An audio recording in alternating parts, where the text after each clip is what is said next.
অসমৰ যে উচ্ছেদৰ যে প্ৰক্ৰিয়া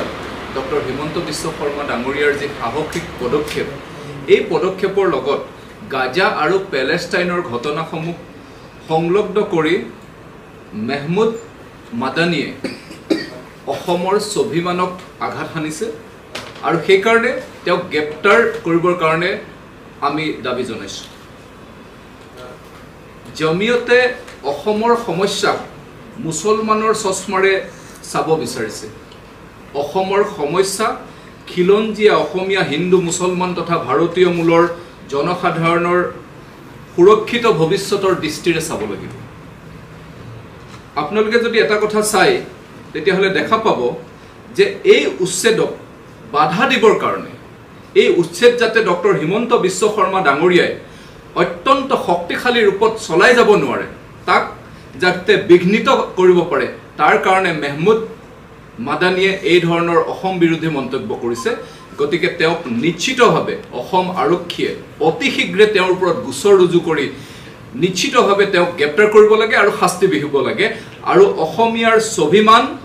আৰু অসমীয়াৰ যি সুৰক্ষিত ভৱিষ্যতৰ ওপৰত ভৱিষ্যতৰ দিনত কোনো এই ধৰণৰ মাদানীয়ে যাতে কোনো ধৰণৰ বক্তব্য ৰাখিব নোৱাৰে তাৰ কাৰণে অসমীয়া মানুহ অসমীয়া খিলঞ্জীয়া হিন্দু মুছলমান তথা ভাৰতীয় মূলৰ জনসাধাৰণৰ একত্ৰিত হৈ প্ৰতিহত কৰিব লাগিব কঠোৰৰ পৰা কঠোৰতম শাস্তি প্ৰদান কৰিব লাগিব আপোনালোকে এটা কথা মন কৰিব যে অসমত এই সকল যি অচিনাকি লোক যিসকল লোকে প্ৰৱৰ্জিত হৈ পূৰ্ববংগৰ পৰা অসমলৈ আহিছে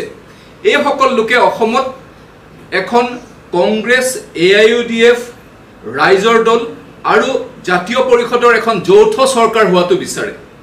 যিখন যৌথ চৰকাৰ যদি ভৱিষ্যতে কেতিয়াবা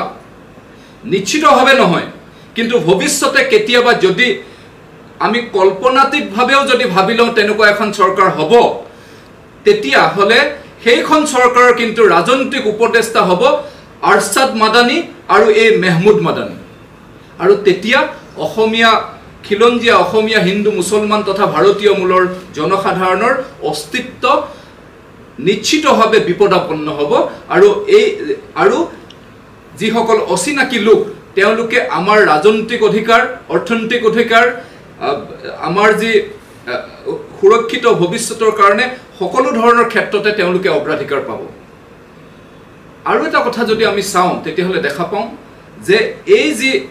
মাদানী সংস্কৃতি এই মাদানী সংস্কৃতি অসমলৈ কোনে আনিলে অসমলৈ মাদানী সংস্কৃতি আনিলে কংগ্ৰেছে প্ৰথমতে আৰু পৰৱৰ্তী সময়ত আপোনালোকে যদি চাই NRCৰ সময়ত এই আৰছাদ মাদানীয়ে যি ধৰণে দিল্লীত আমাৰ বামপন্থী বুদ্ধিজীৱী ডক্টৰ হীৰেন গোহাঁইক লগত লৈ অসম বিৰোধী মন্তব্য কৰিছিলে অসমত যাতে কটা মৰা হ'ব এক বিচ্ছিন্নতাবাদৰ সৃষ্টি হ'ব এই কথাটো তেওঁ কৈছিলে আৰু এই ধৃষ্টতা এই কাৰণে তেওঁলোকে বাৰে বাৰে কৰিব পাৰিছে যে কংগ্ৰেছ আৰু AIUDF ৰাইজৰ দল আৰু জাতীয় পৰিষদে এই অচিনাকি শক্তিটোৰ সমৰ্থনত থাকে আৰু অসমৰ একাংশ বামপন্থী বুদ্ধিজীৱীয়ে তেওঁলোকৰ উপদেষ্টা হিচাপে কাম কৰে গতিকে এই সকল লোকক আমি চিনাক্ত কৰিব লাগিব আৰু ভৱিষ্যতৰ দিনত ডক্টৰ হিমন্ত বিশ্ব শৰ্মা ডাঙৰীয়াই অসমৰ সুৰক্ষিত ভৱিষ্যতৰ কাৰণে যি ধৰণে কাম কাজ কৰিছে তাৰ লগত অসমীয়া খিলঞ্জীয়া অসমীয়া হিন্দু মুছলমান তথা ভাৰতীয় মূলৰ জনসাধাৰণ একত্ৰিত হ'ব লাগিব আৰু একত্ৰিত হৈ এই অসম বিৰোধী চক্ৰটোৰ বিৰুদ্ধে আমি কাম কাজ কৰিব লাগিব তেওঁৰ বিৰুদ্ধে আমি যুদ্ধ ঘোষণা কৰিব লাগিব